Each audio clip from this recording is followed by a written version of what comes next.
పటాన్చెరులో హైడ్రా అధికారులు మరోసారి ఉక్కుపాదం మోపారు. పారిశ్రామిక వాడలో ప్రభుత్వ స్థలంలో భూ ఆక్రమణలు తొలగించారు.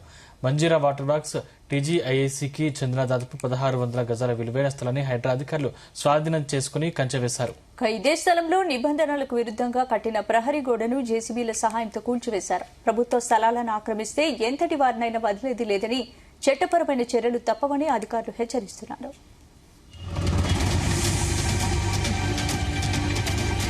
గత కొద్ది సంవత్సరాలుగా వేస్ట్గా ఉన్నది. అది హెచ్ఎండబ్ల్యూఎస్ అని మాదే అని టీఎస్ఐసెస్ వాళ్ళు వాళ్ళే ఇది చేస్తారు.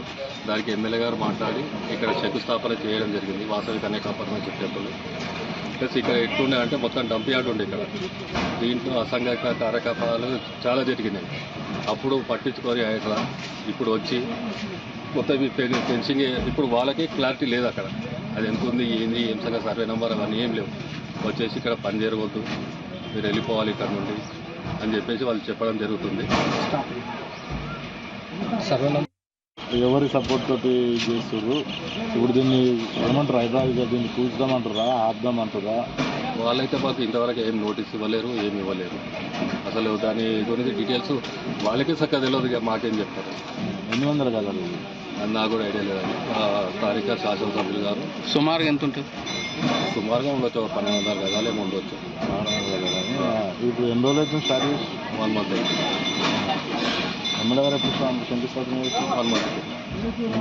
నిన్న కూడా వచ్చారు కదా?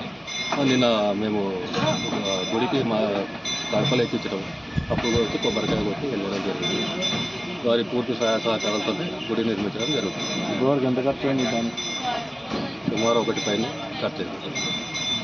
1 అంటే మంచిది. ₹1 కోటి పైనే ఖర్చు అయింది. ఈ మట్టి ఫిల్ చేయడానికి మాకు డబ్బులు ఎక్కువైంది. మాకు ఇప్పుడు మేము ఏమో మా పర్సనల్గా అయితే మేము యూజ్ చేసుకుంటున్నాం. పబ్లిక్ గురించి